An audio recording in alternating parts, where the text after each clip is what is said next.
অসাধারণ টেস্টি। মূলত এটা কারিগর ছিল আমার ঠাম্মা আর মা এটা হেল্প করছে আর কি। দিদা, যদি আমি দিদা কই তো ঠাম্মা সব কিছু জোগাড় করে দিছিল, আর মা এটা কিন্তু রান্না করছেন।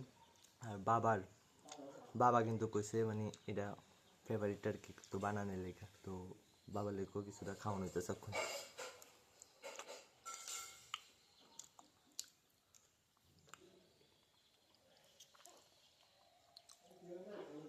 তোমরাও কিন্তু ট্রাই করে দেখতে পারো, অসাধারণ হয়েছে, মানে স্বাদ দুর্দান্ত।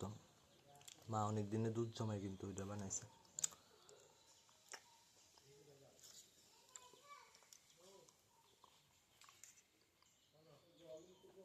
টাটা।